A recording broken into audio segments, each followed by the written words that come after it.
Hey, everybody. Sorry for keeping you waiting. I know Pete and many of our tribe leaders are over in Texas, so they're trying to get this going for us. So stay patient. Sorry about the delay. We're almost there. Thanks, Dre. Thanks, Pete. This is DeSalza. There's Randy. Randy's on the beach as usual. Randy, I'm wearing glasses just so I can compete with your beach scene. I'm ready. Brian.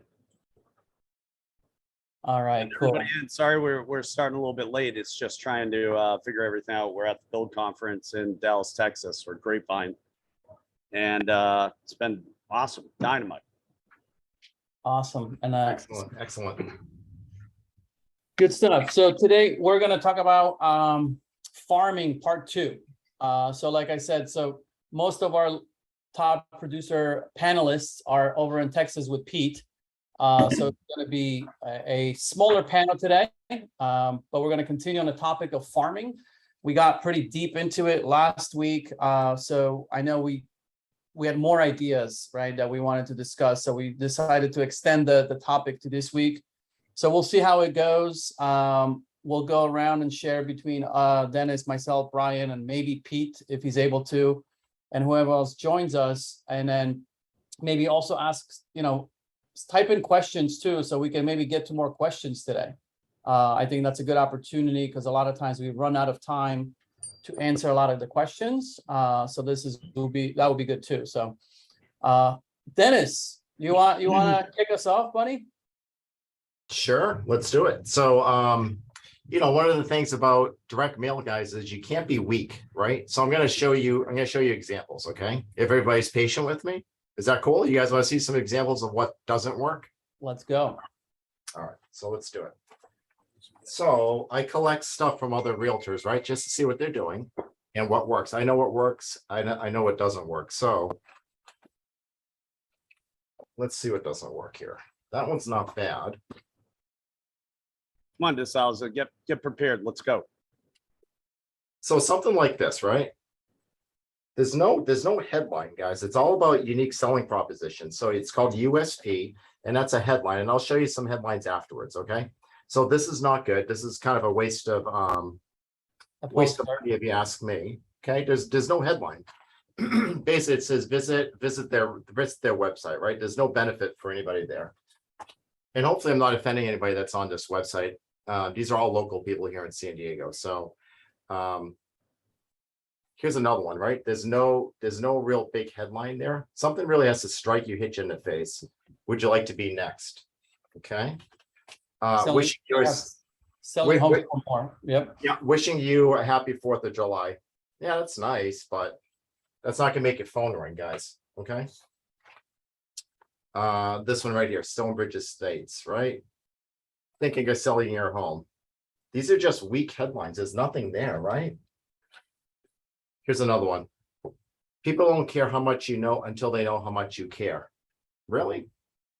You think sellers that you're sending this to really care about that? How much you care about them? No, they want results, right? They want money. Here's another one. This one's better than the last one. Did someone say multiple offers? Okay. So you need when doing direct mail, you need a good, unique selling proposition. Here's Craig that works on my team. This is one he sent out. So you can read this headline.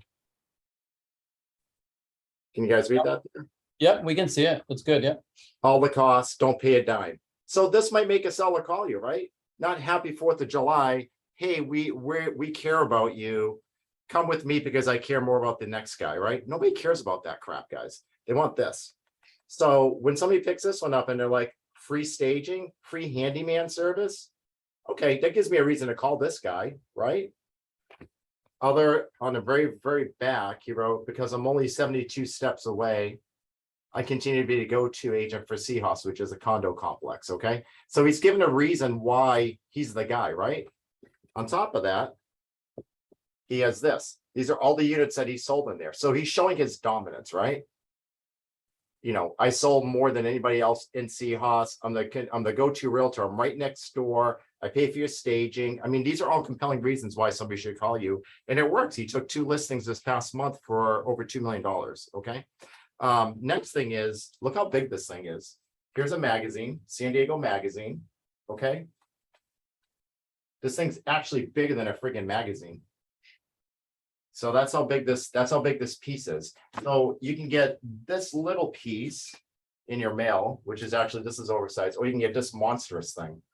So it's just more likely people are going to hold on to it. It might cost you a little bit more money, but that's how that works. So, you know, your unique selling proposition to your headline. Your headline has to be really compelling. Matt Battiata's, I think he's on this call. He's a master at headlines. So, you know, free staging, free handyman service. I'll sell your home for free if I can't sell it within 59 days. Headlines like that. And, you know, I don't want to get into the nitty gritty details of how these offers work. There's always a catch to it. And, you know, things of that nature. So there's Bobby. So that's what I have so far, guys. I'll probably add a little more later, but let's move on. Well, one thing I you know, noticed, like, especially with Matt Battiata, he's good with these USPs, unique selling propositions. You know, if you're coming to these masterminds on a regular basis, you probably heard Matt talk about different headlines 3 months ago, right? And last week when we talked about farming, he already changed this headline. I don't know if some of you remember it, but I remember it. Now the headlines that he's using is because people like, oh, maybe let's give you an example. 3-4 months ago, one of the headlines was, you know, buy your house before you sell, right? That was a catchy headline because of the market we're in. But that's not what Matt Battiata still uses, or any of us are using really in our marketing anymore, because that's not relevant anymore, right? People can buy a house pretty easy right now. That's not the issue. Now it's selling is the issue, right? In most markets, right? So Matt Battiata, I remember mentioned last week, was like, hey, I'm gonna pound this message, get 3 offers in 72 hours, right? Now he shifted everything to that, right? Or most of it from what my understanding is. So if you're not nimble enough and flexible enough to be able to do that and change, then you're not going to really succeed in any farm, right? So if your message is outdated, like that also will, you know, marketing can also leave bad reputation for you, right? So if you don't tweak things on a regular basis and you keep sending the same message that's not even relevant anymore, that will actually work against you. Like, don't spend your money then, right? So anyway, good things that you showed there, Dennis. But Bobby's here. All right, we got more people on than I thought we would. So good stuff. Bobby's ready. I think he just came from a run or something. But look, he doesn't even have a sweat on him. Like, that's how he just shows up, even from a run. Look. Come on, I'm Bobby. not in from a run, but hey guys, great to be on the call with you, and you know, good information so far. So let's dive into some of the notes that I've taken. So, you know, first thing, when you're doing anything in your business, you have to look at, why am I doing it? What kind of results do I want from it? How long is it going to take? And so unfortunately with farming, traditional farming, you know, it takes a little time. You got to build trust. People have been, you know, most neighborhoods have been farmed for years. And then here you come in, you know, with a couple pieces. And then that's usually what happens. People come in with 2 to 3 pieces and then they stop. So if you're going to do the traditional farming, you just need to know what you're signing up for when you're doing it. You should probably be doing door knocking. You should probably, you know, be doing community events. You know, there's a lot of digital marketing in that area you should be doing. You got to hit them from all different angles. Now, in my opinion, the biggest reason to farm and to communicate in general with people right now is we need to be sending a very clear message. I'm here to be your real estate agent. Their farms come in lots of different shapes and sizes. Your phone is a farm. Your Facebook group or Facebook friends, that's a farm. LinkedIn's another farm. Instagram's another farm. These are all farms that you have to, you know, put out there daily, weekly. You know, make sure you're putting content, videos. If you're going on a tour of a property, do a quick video, post it on all of your channels. That's what's going to move the needle quicker these days, in my opinion, than the traditional farming. So I think you first off have to look at, where are you in your business? If you're a brand new agent, you don't have $3,000 a month, or to effectively farm neighborhoods, and it'll take too long to get there. So in my opinion, you want to make sure you're farming the people that already know you and like you. For the experienced agents on the call, maybe some of you used to do a lot of farming to your past clients, but now you don't. This is, including myself, I used to do a ton. I have scaled way back on all of that. We do a lot of digital farming, but not a lot of things are going in the mail to them. So, we used to do the calendars, the pro sport team, magnets and all that stuff. We still do still do events and try to get in front of people, VIP parties, movies, things like that. So all of those things are important. So, but I would, if you're going to farm, start with the people who already know you and like you. Go through your phone, categorize everybody in your CRM, and make sure that if they have an agent or they don't have an agent. If they don't have an agent, would you be the agent that they would use? And if they say yes to that, you're categorizing them, and that becomes a farm that you target market either on Facebook. You can take that entire list and then they can see your ads. You upload everything. So, there's a lot of different ways to farm. So don't just think of it as postcards and letters, although those are effective. And I do agree the messaging has to change on those. Dennis hit it on the head. If you don't have a strong, unique selling proposition, you're not going to have anybody giving you a call. So there has to be calls to action. There needs to be a reason for them to reach out to you in some way, shape, or form. So that's pretty much what I got for you. That's it. Cool. Awesome stuff. So you touched upon events. So maybe I'll go into that because I have some ideas that I've done in the past. When I had an brick and mortar office actually in Pacific Beach, one of the things we did with our office a few years ago for Christmas, we actually hired a Santa Claus to come. We actually had a space that we were able to use for free, which was awesome. If you don't have a space, partner with some other sponsors or vendors from title companies, escrow companies. A lot of them, they might have space that you can use for this. So what we did is we booked a Santa Claus a few months in advance because believe me, Santas are busy. They get booked quick for photo ops around Christmas time. So we booked one a few months in advance. And because what I know is a challenge for a lot of families when they try to get photos with Santa at the mall and they stand in lines forever to get that one photo with Santa.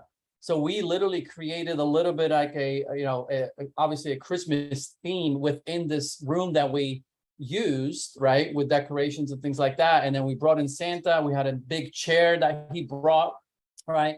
And we just opened it up to families. And we did actually Facebook ads locally in PB to get people to about awareness of it, that, hey, you could get free Santa photos. And we had an amazing turnout. I don't know if you remember this, Brian. I think you were there. But we had probably over 100 people come to get their photo with Santa with their family. And they didn't have to drive far. It was right in the neighborhood. So events like that is something that you can get creative on, especially like, I think what Dennis mentioned, one of his agents, like, is dominating one condo complex. I'm sure they have a common area. A lot of them do.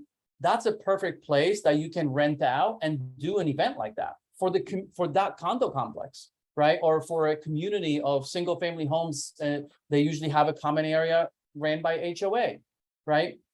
Get creative. And if you're starting out and you're like, well, I don't have the money for this or the budget.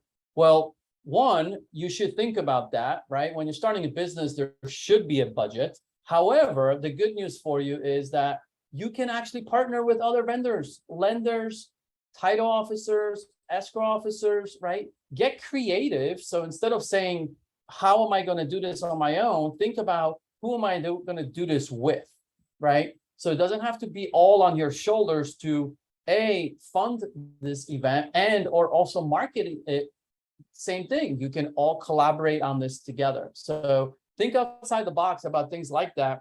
That was one idea that we did that worked out amazingly for us. And then I like what, oh, another thing I would say about events. So imagine you're in your farm and you actually get a closing in your farm, right? Where a buyer that you represented buys the property, right? One thing you consider, and you have to ask your client, hey, would you be open if I actually throw the housewarming party for you, right? Take that off their plate in terms of, hey, let me help you market it for you to your friends and family. We'll create the postcards, we'll create the digital invitation. And I've had agents on my team do that very effectively. And some will say, yeah, we want to do it. That's awesome, because some people would really want to do a housewarming parties and some don't, right? So you never know, but offer that as an opportunity for you to get in front of more people, their friends and family. And a lot of times when people move into a new neighborhood, they do want to meet their neighbors. So that's an opportunity where maybe you can invite those neighbors so they could actually meet your clients, the new owners of this property, right? And now you're the guy hosting this party, right? So you can have a little bit of your branded stuff all over the place, but don't try to let your ego get in the way, right? Like, look, don't try to make an announcement at the party like, hey, I'm the realtor here. Like, don't do that, right? So you can, in an indirect way, people will know that you are one of the hosts, I guess, or sponsors of it, but just don't blast it in their face, right? Because it could backfire. But that's another way that you can get in front of people. So if you're going to spend money, like, these are the ways to really spend money effectively, right? Where nothing better than your client at the party and you're there helping with setup, and then they're saying like, oh, this is my realtor, she did so good, or he did so good. Nothing better than a third-party testimonial right there, live, while you're hustling and helping with cleaning or whatever you got to do. So they notice like, wow, this is your realtor, like they're helping you with this. Like, very few realtors will do that, right? So that's another idea. And then last thing that I'll cover is what Brian and I talked about actually when we were in Florida the other day, is the idea of kind of becoming the digital mayor of your area, right? And this is kind of like goes with the theme of what Bobby talks about, right? So you have the postcards, the direct mail aspects, right? And if you couple that along with some of the social media aspects, one of the things that, a common theme that, agents use, or common statement we use, is the digital mayor, right? So once you hone in on an area, one of the things that you can consider doing, and I actually did this too, is you go and interview businesses in your farm, right? So if there happen to be businesses in your farm, which most will have, unless you're a condo complex, and you're not going to apply this specific idea. But if it's an actual area, right, or a town or a section of a town, go maybe to the downtown area and, hey, interview those businesses, give them a spotlight, right? Businesses love exposure, right? So if you go there and like, hey, I'm the local, I think someone said a perfect word last week, like a local outreach, or I forget what, I think Cameron had a great statement for this title, but anyway, but the idea is that you go there with just, hey, let me provide value to this neighborhood. That's what I'm doing here. I want to get to know business owners. I want to let people know that are moving into this area, what you're about, what you're known for as a business, right? What's the favorite thing on the menu if it's a restaurant or some things like that, right? That's another way where you can really start creating a buzz around yourself, but really you're highlighting other people. So again, it's not about you, the realtor, it's more about the other people that you're highlighting, right? And then you can take it a step further. Besides posting it on Instagram and Facebook and things like that, which you should, one idea you can consider, if this doesn't exist, so search, right? Search what you're competing with, is actually start a Facebook group for your specific farm, right? Where you can be the person of announcements of different events or whatever is happening in the community. You can almost like gather all that information from different websites and then post it on this Facebook group.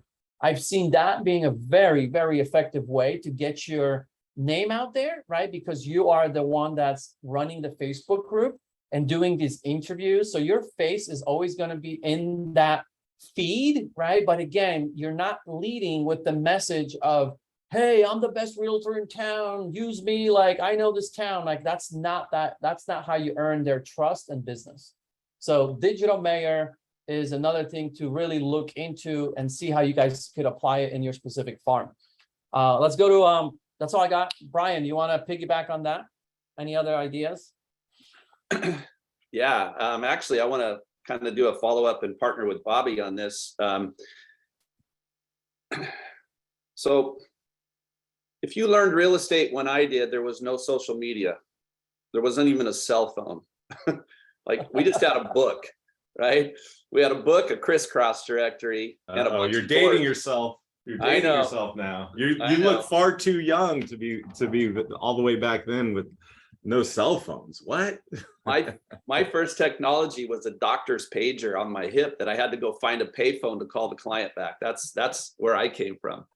So, and why I'm sharing that is because when I think of farming, I think of real traditional farming, right? Like, what are you going to do to prepare your farm for the harvest?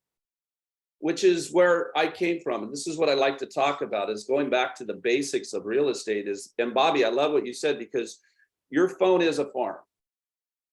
Your social media is a farm. Your past clients are a farm. Your family is a farm. Everything is a farm, but farming is also an intentional contact sport. You've got to be intentional, because if you're farming correctly, you're going to have residual harvests and seasons where things just automatically come to you because of what you're doing and how you're presenting yourself. But a true farm was one that we learned to go out, first of all, and identify. If you can identify a really good farm, in this case, a neighborhood of 200 to 250 doors that you're going to own, like start there, start small, because if you go too big, I've seen agents start with 500 homes and they never even knock on half of them because they're overwhelmed. A solid farm is one you can spend 5 to 10 hours a week max in. That's all you want to do. 5 to 10 hours. Farming is a full-time harvest with a part-time activity if you do it correctly.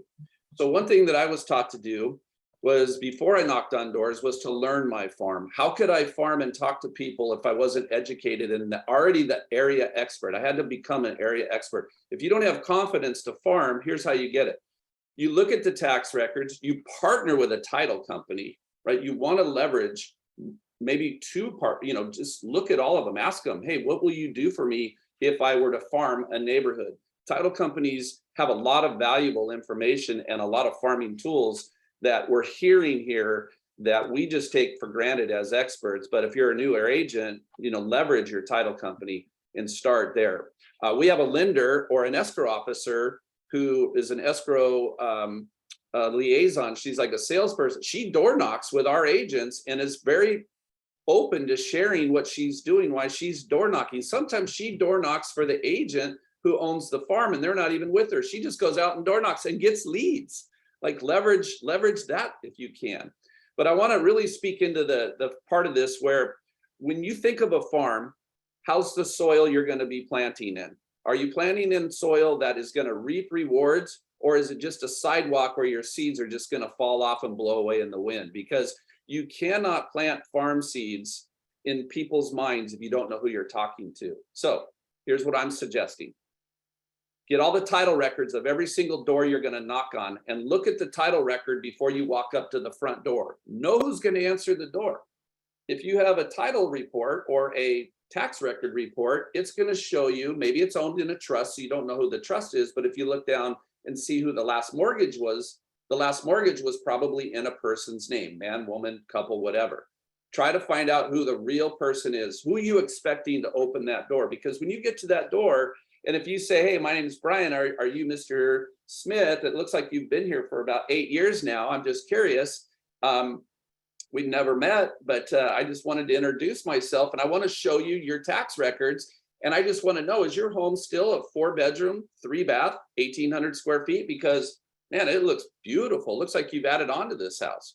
You're going to be able to engage in a conversation with them because you came prepared, right? That's an example. But I did that. I knocked on every single door in my farm and I took my tax records and I made notes on the tax records. who I was talking to. If I wasn't talking to the owner, I might have been talking to a tenant. If I was talking to a tenant, I would ask how their relationship was with the owner. Have they ever offered to sell you the home? Is that person, right? So you're going to learn. When you have notes like this and you really dominate your farm, you should always know who were the last 10 years were the people who moved in and who's moved out and gone. When you know who left and you're talking to somebody who's been there a long time and you bring up somebody's name, like, oh, I see your neighbor, Mr. and Mrs. Smith moved out of here about 6 or 7 years ago. You know, you still stay in contact with them. You can talk to people. You can learn a lot about what's going on. You need to dominate your farm in such a way that you don't come to the front door saying, want to sell your house. It's more of a, hey, Mrs. Smith, how you doing today? Just stopping by. There's a new house around the market. Because what you want to do is in your farm, you want to pull out 3 things. You want to pull out a potential listing, you want to pull out a potential buyer, or you want to pull out a referral. Those are why you're there. You are like Bobby said, you're their professional. You want to be their professional. You want to be top of mind. You want to be able to be that person, but to dominate it, I'm talking about truly dominating it. You need to know the history of the farm. Start small and expand. Okay, start small and expand. Last thing I'll share is today technology has offered all of us the same thing. We have unlimited landing pages. Randy was talking about events. Build a landing page for your farm. Build a website for your farm. Start fresh, start small, start with whatever you want. We had an agent in our office. He wanted to be, like Randy said, a social media mayor. This guy was brilliant at doing what he did. He was not good at real estate. So if you know what I mean, he couldn't engage people, but he was very good at what he did technology wise. So he built a landing page.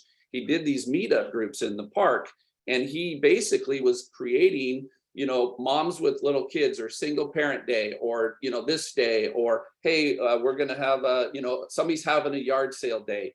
And he just became that person where they all went and started posting stuff. Once he built it, he was done. It took care of itself. He was able to create a neighborhood, like a community, and outside of what maybe the HOA already had for him. And he was just able to dominate in their mindset, like who and where could I go as a, it's like that Facebook marketplace, right? He was kind of like that for his area. So going back to all this, I guarantee you, if you invest in building a foundation, one that is a contact sport type of a mentality, you've got to make contact. You know how many doors you can knock on a day. You do not know how many people are going to show up at an open house. One's predictable, one's unpredictable. Be very strategic. Go out, make it a contact sport. I guarantee you can accomplish this in less than 10 hours a week, 250 homes, and work with a title company. And over a period of time, you will see fruit, you will see a harvest, and it may just be referrals. It might just be a buyer lead.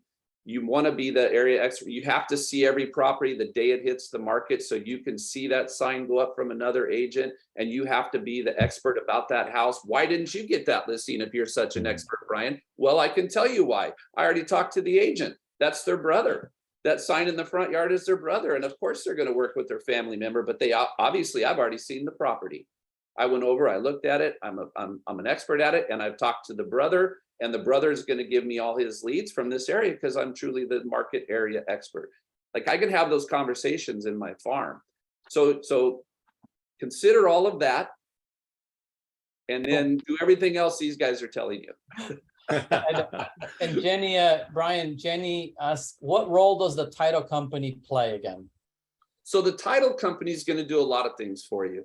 The title company is going to provide you a breakdown of your demographics of your list. What you want to do is you want to know who owns their house free and clear, who's been there longer than 5 years, who's new to the area, where's their mailing address, are they an absentee owner? You're going to be able to define out of those 200 or 250 doors, how many of them really are a seller that potentially is somebody in the next 2 or 3 years that you're going to be able to cultivate that relationship. The rest of these people, you just need to be top of mind. That's one thing. The farming programs that I've seen, though, go way outside that. They'll give you phone numbers, they'll give you email addresses, they'll be able to do so much more for you that when you're not able to go out and walk during the winter months, you call, you email, you market to them through the mail, obviously.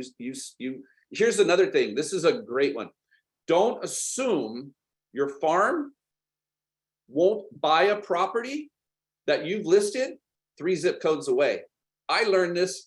This was an amazing tip. When you list a property or you have another property that you list. So as an example, Bobby, if you listed a property in Alpine and your dominant market is coastal, why wouldn't you broadcast to your whole farm about a property in Alpine, because you know that there's a potential client wanting to get out of the coast and go live in Alpine because they just want more room to park their RV, their toys, all those kinds of things, right? Always broadcast to your farm every win you're doing. Whether you just sold a house in Chula Vista, hey guys, I'm an expert, yes, in your neighborhood, but guess what? I sell houses in Chula Vista. My farm always knew what I was doing. I had to show all my wins, because what that did is like, oh my gosh, Brian he would be good for my kid, or Brian would be good for a family member because my farm was very specifically located. And every time I won outside of my farm was the first people I let know what I was doing. Got it. Gold. Mic drop by Brian is Good Matt. job, Brian. I love that stuff. So you guys are coming to you live from Dallas at Build. I'm here with Scott Ray and Craig Lurch and Bridget Young and Matt Battiata. He's not bragging. He's just applying for a job out here, right? Matt Battiata, he's already farming Dallas. So here's the deal. I loved what Brian had to say. I think right now, with the way that production is going and the shift in the market, you have to double, triple the contacts that you are making right now. This is the time to really, really apply yourself and make your contacts every day, 2 to 3 times a day. Now, farming doesn't have to always be based on being in a neighborhood or something like that. I'm going to give you a really cool idea when it comes to farming and geofencing. How many people have heard of a company called Skin It? So Skin It is a company that you can brand your phone, right? So I have this all the time and I always put it down. It says Pete Knows Real Estate. You can brand your laptop. And this is a really cool farming idea. What does everybody do in the morning before they go to work? They all drink coffee. Go to the local Starbucks in the area that you want to work and get a Skin It on the back of your laptop. And it says, Dennis D'Souza, Aries, local expert, ask me about real estate. And buy people cups of coffee and ask and talk to them about real estate. I guarantee you'll up your numbers, you'll up your contacts. Now, will it take time? It'll take time, just like farming in a neighborhood. But if you farm the Starbucks, it's going to be way cheaper to buy people cups of coffee and be nice to them and answer their questions than to mail them flyers and postcards with unique marketing proposals, because that is a unique marketing proposal right there. And you get belly to belly with them. And when you buy somebody a cup of coffee, they need to sit and talk to you. Most of them are not going to just leave. They're going to get belly to belly because they feel indebted to you. So you got to up your contacts to get more contracts. Double, triple the time that you're doing this. Go and sit in that Starbucks 6 hours a day. They'll think you're a barista, right? Making drinks, but talk to everyone about real estate and go to skinit.com, SKINIT.com. Get it on your phone, get it on your laptop. It creates conversations, you guys. I carry my phone around with me all the time. Everybody can see it. They look at it. They notice it. That's how you get in front of people and start dialogue and conversation. Sorry, I've been talking so much here. I'm losing my voice, but we have a big day ahead right now with Tony Robbins. We're all super excited about that. He doesn't have as nice of hair as Bobby, but it's going to be interesting to see it, right? And that's what I'm getting out of here. If you really want to impact somebody's life, get in front of them and see how you can solve their problems or you can help them out. That's what it's all about. It's no longer the me generation. Now it's the generosity generation. Come from a place of generosity with your time, with your knowledge, with your professionalism to help other people and what they're trying to achieve with their goals, Where are they going to? How do they need help? That's how you want to farm to these people, not just super egotistical and telling them how great you are or how nice your hair is. You really want to sit there and say, look, this is the situation, and I'm here. I'm coming from a place of generosity to help you any way I can. And I think you'll get amazing results if you do that. But try the Starbucks idea. I'm telling you'll get a lot of traction on that. That's a great idea, Pete. It's that I've heard many agents do very well with that idea. So I just wanted to pop in real quick to make sure that everybody understands the real opportunity when you're outreaching to people. So NAR came out with a study that 1 in 2 real estate deals will come from a referral, not from Nancy giving it to you. It's going to be, a corporation giving it to a realtor. So you got everybody trying to become a lead aggregator, which is another word for a middleman. You got all these different companies getting in the way, Ideal Agents, HomeLight, there's a million of them. They are all trying to get in the way and in front of the customer. So what happens is the customer then picks up the phone, calls HomeLight, calls Ideal Agents, call whatever company it is, and then guess what? Now they're handing it to you, and you're getting it as a referral. Okay, so but then you have to pay a referral fee. So the outreach, really, what you guys got to be talking to people about is a little bit about that. Don't go with one of these companies. Call me. I'm here to help you. I want to be your realtor, and that's the biggest key. And so if you hammer that home to everybody, to don't give your money to a corporation that is in Seattle. Zillow's been taking our money for freaking over a decade now. So that's, in my opinion, the one opportunity. So that means 50% of the people out there don't have a realtor. So if you call them and say, I want to be your realtor, that's going to move the needle. And then you just have to stay in touch with them, ask for referrals, and your business will flourish. If you do that for 5 years, you'll never have to do any outreach ever again, because your business will be on autopilot from your past clients giving you referrals, and you getting business from your sphere. So that's it. I would whatever you guys decide to do, like, I think the biggest thing I would say is consistency. Just make sure you pick 1 or 2 ideas that we've covered between last week and this week, right? Because you can't do them all, but please stay consistent. Like, don't just go to Starbucks twice and be like, well, that didn't work, right? Like, no, you need to be the regular guy, kind of like Bobby will know this, Pete will know this, Slow-Mo, right? You guys know Slow-Mo in Pacific Beach, right? This is a guy that used to be a doctor, decided to just quit and basically retire early, and all he does is skates. He's literally just skating up and down the boardwalk in Pacific Beach to the point where he became an icon. Like, everyone knows Slow-Mo. Now there is a documentary about Slow-Mo on Netflix, I think. Like this is an example, because why? He was consistent and he did something that most people don't do, right? So it's that idea. Like, if you pick something, you gotta be Slow-Mo. Like, you gotta stick to it. You gotta keep doing it. You gotta be the guy, like Pete said, like, be the one that every now and then I'll buy someone's coffee and they're like, wait, who paid for it? Right? Like, do things like that, so you'll be known for that guy, right? That's always there, the realtor that's just buying people randomly coffee as he works from there or she works from there, right? Like, get creative, but be consistent. Like, I can't stress that enough. Craig, I think you got something Coming in hot. Yeah, coming in hot from Dallas, guys. Miss you. And Bobby, that hair always looks great. With Bridget and with Scott over here. Hey, one of the things that was really big on creating farming with not just the mailings and stuff, and this came from Levi. He was new in Dallas, had 0 business in 2019, came to the city himself, and all he did was start making videos of every pocket of his area. He became the expert and started just posting it out on social media as being the expert. So if you're farming, you don't have to just do the mailers. Become the video farmer.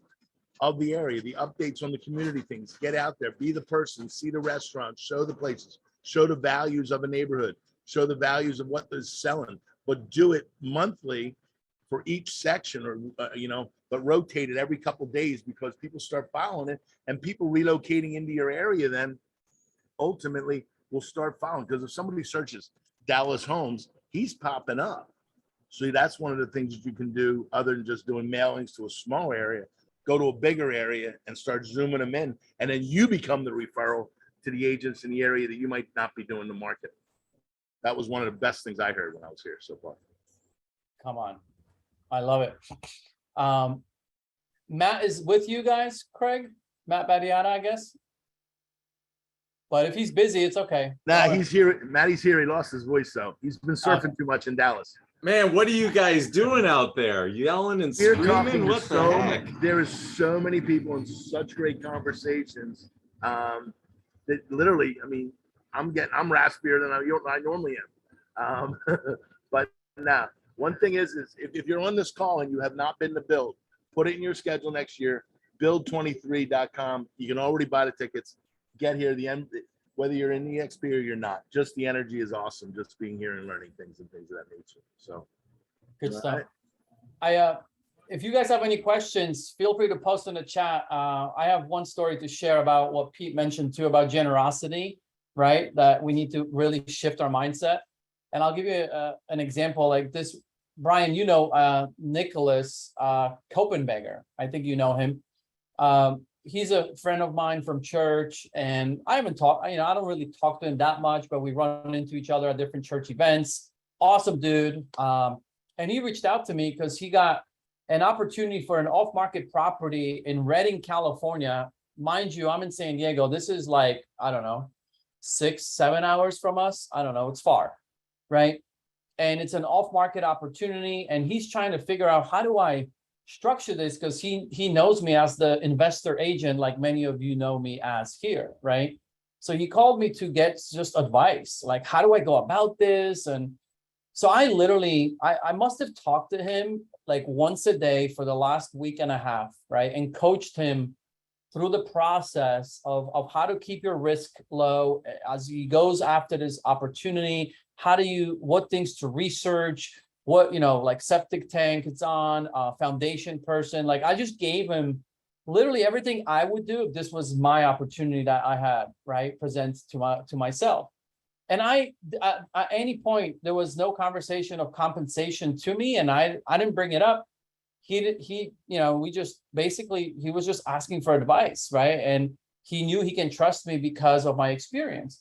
And he's gonna end up buying this property. He's under contract. He's supposed to close on it out next week. It's turning out to be an amazing opportunity. Picking this thing up for $75,000. The after repair value is like $300, right? And am I gonna get paid?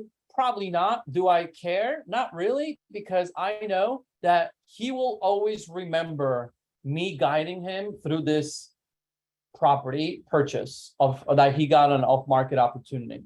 It's going to be very hard for him to forget who got him there, right? So when there is an opportunity for him to refer a realtor, who do you think he's going to refer in San Diego, where he actually lives, right, to them? There is a high probability that he will refer me, right? So don't always think about, okay, well, oh man, I can't really, how am I going to make money here? Like, I'm putting a lot of time into this, but like, don't worry about it, right? Reciprocity will take over, right? And he already wants to take me out to dinner, and when he's, back and all this, and we'll go out and reconnect and, share, how it all came down again, and his excitement will come out. And all I'm going to say is like, look, if you have any friends or family looking to buy or sell, like, look, that's the best way you can pay me back, man. Like, really, like, don't worry about it. Like, I don't want anything. Like, thank you for taking me out to dinner. I appreciate it, man.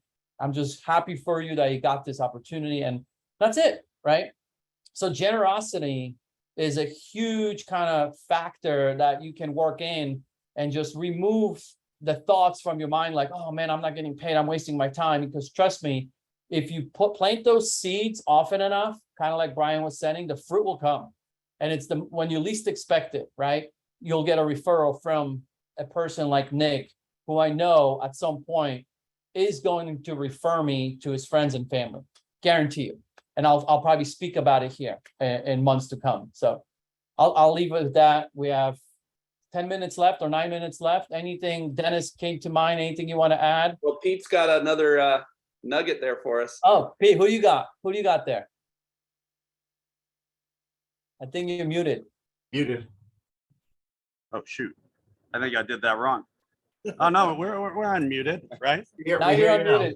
We hear you. What do you got, Okay, Pete? go ahead. I get Dave Lawson here, the king of Park City, and he's going to talk about some of the farming he's done and how he's getting a lot of business from it. Dave, go ahead. Yeah, I would like to share with the team a few pieces of marketing that we use. One is an 11 by 17. It's a trifold. It comes in a number 16 envelope. It is an envelope size that you've never seen before. And when I get it, when somebody gets this envelope from me, they always open it because it's so odd sized. It's about this big, so you can tell how it's very easy to see the size of it. You take an 11.5 by 17 piece of paper, you do a trifold, and I will give you guys examples and show you. And it is a follow-up piece to the marketing. The other thing that I do is I use RM marketing out of San Diego, David Collins. I've used him for years, but he has two programs. One is kind of a generic 4-page deal, and another one is a custom one. And I use both. I use the generic one in some of the larger farms that I have. And then I have one that I do Lower Deer Valley and the Colony Resort, and I can share with you. I wasn't prepared with this, and I just came down, but on another one of these masterminds, I'd love to show you. And then I have a letter that I call Just the Facts, and it is the 5 reasons why you would hire me or Pete or Dennis or Brian or anybody, Bob, anybody for that matter. And I always say that people don't hire us because of what we do the same. People hire us because of what we do differently. And so I also use that. So there's like 3 pieces that I send to people on a regular basis, 1 to 2 pieces of mail a month.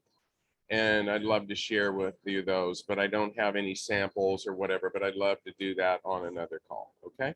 Hey, David, what's the size of the envelope? To everybody. Right. Awesome. Thank you. Look how many notes I took. Hey, Good Pete, notes. Good stuff. Go ahead, Hey, Randy. ask him, what's the size of that envelope he mentioned? I What think size there's of a- that envelope? Yeah, you know? if you go online, just search number 16 envelope. Number 16 envelope. Got it. Got it. All right, cool. I'll Guys, try- you can send that in that envelope. You can use different colors, right? You need a color that pops Yeah. where somebody will open it. So you can kind of Think have a of lot of fun with that periwinkle. and look Yeah. at periwinkle blue, 'Cause whatever Greg it and I takes. both have on our periwinkle right? today. Bobby knows periwinkle blue means trust me. That's what it says. Yeah. Anyways, so you could do that too. That's great stuff, Dave. How about share with them when you're farming also, say farming FSBOs or expireds, what do you send out then? Well, the FSBO and expired, they get a letter from me, they get Just the Facts, and they get a copy of this 11 by 17 brochure. And I actually designed that for expireds and FSBOs. The other thing is that is a fabulous piece. Every time I talk to somebody that they're thinking of selling in a year or 6 months or 5 years, but I have a connection with somebody, I talk to them and they feel they're like, I go, I think I have a chance of doing business with them. I have a stack of these. I do a handwriting, and this is a giant envelope, and I put a very small return address. It says David Lawson, 1776 Park Avenue, Park City, and it is so small that they almost don't see it. And then I just handwrite it. You put a stamp on it. It's 1.5 ounces or 2 ounces, I think. you get this in the mail, you will open it. And it's so effective because there, I don't think I've ever shown this size of an envelope to anybody and they go, oh yeah, I've seen this before. Nice. I like that. And Bobby, I think you should get jet black envelopes that match your hair, right? So people will see it and, you know, write it in gold and they'll open it, right? They'll think Elvis is in the building. So I think that would be a great idea to farm with that and Thank you very get much. a lot of response. Because that's the key, you guys. You're trying to get response and interaction. I know Brian's waiting. I know we only have a few minutes left. Brian, why don't you take it over from here? We're gonna mute out. All right, go ahead, Brian. Cool. Thanks, Pete. Yeah, I want to throw one last thing in. I do this all the time because I think some realtors forget to have fun. They just grind all day. I need another escrow. I know more escrows solve all your financial problems, but sometimes you just got to frickin' enjoy this business. So one of the things that I learned to do was to social farm with confidence. And I made it a point every Tuesday afternoon for a year to go into the luxury market and go to broker caravan tours where I could only see the most expensive homes on the market in Southern California and walk through them. Sometimes I could only get one in because they were that big, that expensive. But what I learned from this exercise is that the more I did it, the more confidence I had in social farming. Social farming with confidence sounds like this. Man, I can't get this house out of my head today. I went through this $15 million house and I walked into the garage and I saw some of the rarest cars I'd ever even seen before. And I mean, I'm just like, and I would just socially farm to the point where my largest sale is a $7 million house. I sold that house because I was at lunch one day after caravanning the day before, just talking about a house I had seen. And this kid goes, wow, you're in real estate. And I said, yeah. And he goes, what are you talking about? Because I'm not from here. And I started to tell him the story about this house I'd seen. He goes, I think my parents would like a house like that. And I'm like, awesome, where do you work? And I got his address and his name and number. I mailed him 2 Dream Homes magazines. 2 weeks later, I get a call from this woman from Greenwich, Connecticut that says, hey, you met my son. My son was telling me that you saw a really cool house. I got your magazines. Any chance you have them in front of you? I said, absolutely. Pulled them up. Long story short, my largest sale, 200,000 plus commission, because I had a conversation out of confidence about a piece of real estate. So moral of the story is don't just focus on what you think is your farm or what you think is your area.